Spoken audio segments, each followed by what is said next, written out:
Orphan of Kos does not engage when you enter the fight. I have drawn a red line here with the rocks to show he turns to engage you after this point. After walking through, I use the fire paper and beast blood pellets, then equip slide back to fire paper as a visual hint for the buff ending is easier to recognise.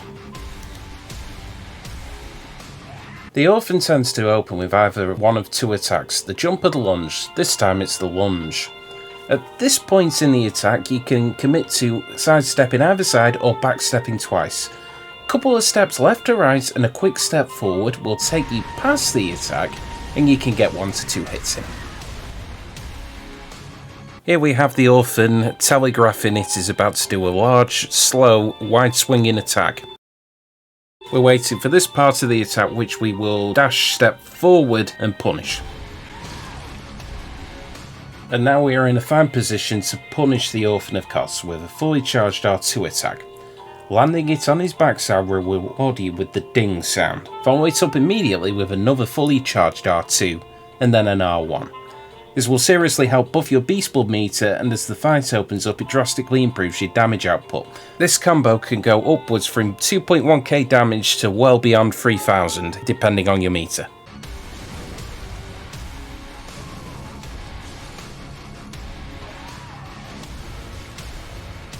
The Orphan is getting ready to telegraph one of two ranged attacks. One is an AoE ground slam, the other is the projectile attack.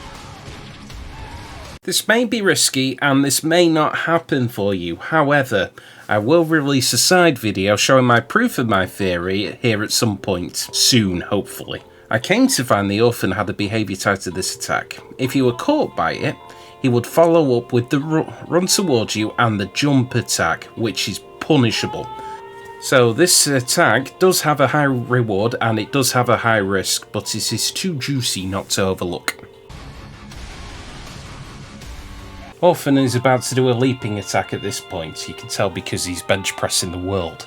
All you have to do is just walk forward a few steps as I'm about to show you.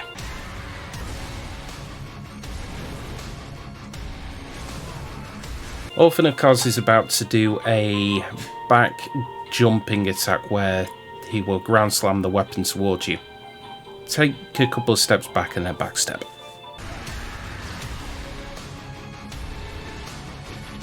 This attack catches me out all the time. As you can tell, the projectile's coming towards you at this point. Just take a step to either side and then dodge that way.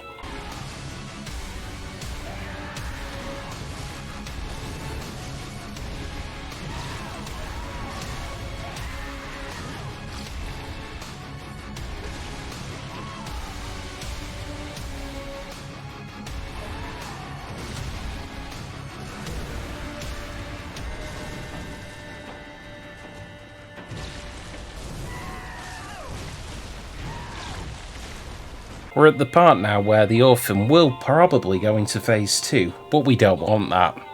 Apply gun.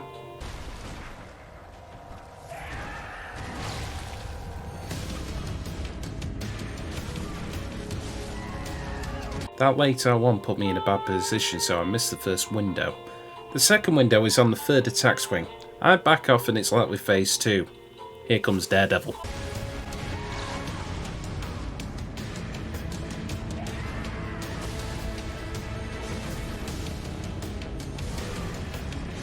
We're in the part where Orphan is about to do the 5-hit combo again. After the scream starts, we'll try the parry for first hit. This is a method where if you trigger it, you can dodge phase 2 entirely. You can also walk in and do a 1 R1 attack after parrying, but I like to back off instead.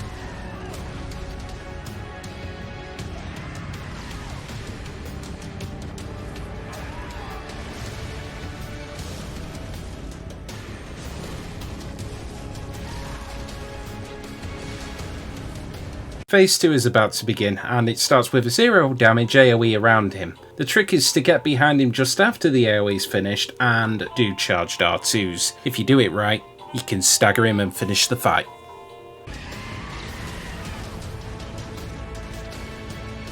Please. I've whiffed the charged R2 attack, and with the second charged R2, I have cancelled it. So it still hits, but it isn't at full charge. He's His swing missed because I followed through, and now he's jumped in the air. I sidestepped to the right to dodge the landing at this point. Dodging backward will instant kill me.